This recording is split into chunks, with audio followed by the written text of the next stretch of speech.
তেতোর কারণে অনেকে এই সবজিটা খেতে চান না, রান্না বা ভাজি। কিন্তু যদি শুনেন যে ভর্তা, তাহলে চোখ উঠবে কপালে, কারণ রান্না বা ভাজি কোনোটাই খাই না।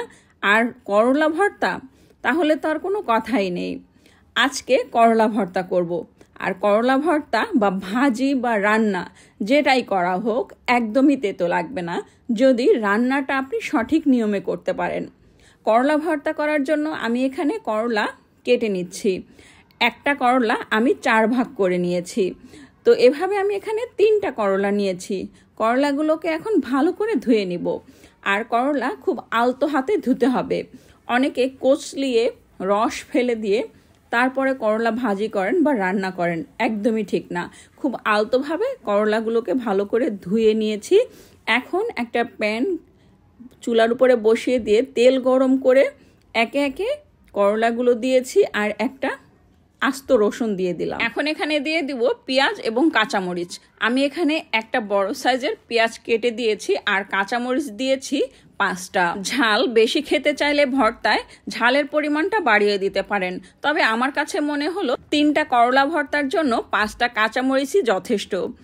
আর ঝাল অতিরিক্ত না খাওয়াই ভালো। যখন কোনো তরকারি বা মাছ মাংস খেতে ভালো লাগবে না, তখন এভাবে ঝটপট করে করলা ভর্তা করে খেতে পারেন বা যে কোনো একটা ভর্তা করতে পারেন।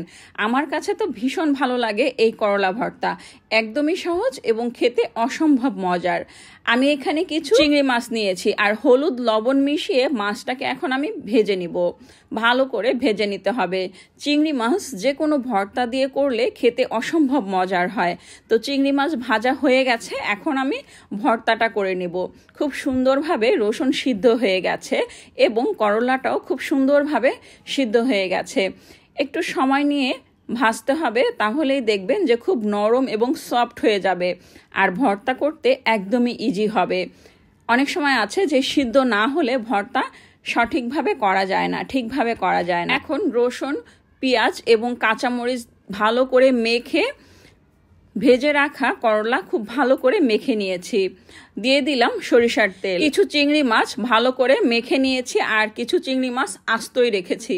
ভাতের সঙ্গে যখন এই ভর্তাটা খাওয়া হবে আর চিংড়ি মাছ যখন আপনি মুখে নেবেন, তখন খুবই ভালো লাগবে খেতে। তো হয়ে গেল দারুণ মজাদার করলা ভর্তা। চিংড়ি মাছ দিয়ে করলা ভর্তা করে খেয়ে দেখবেন, অসম্ভব মজার হয়।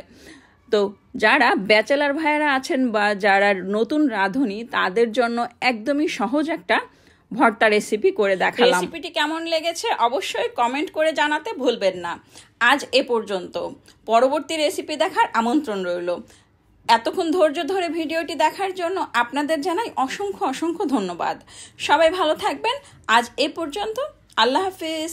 আসসালামু আলাইকুম।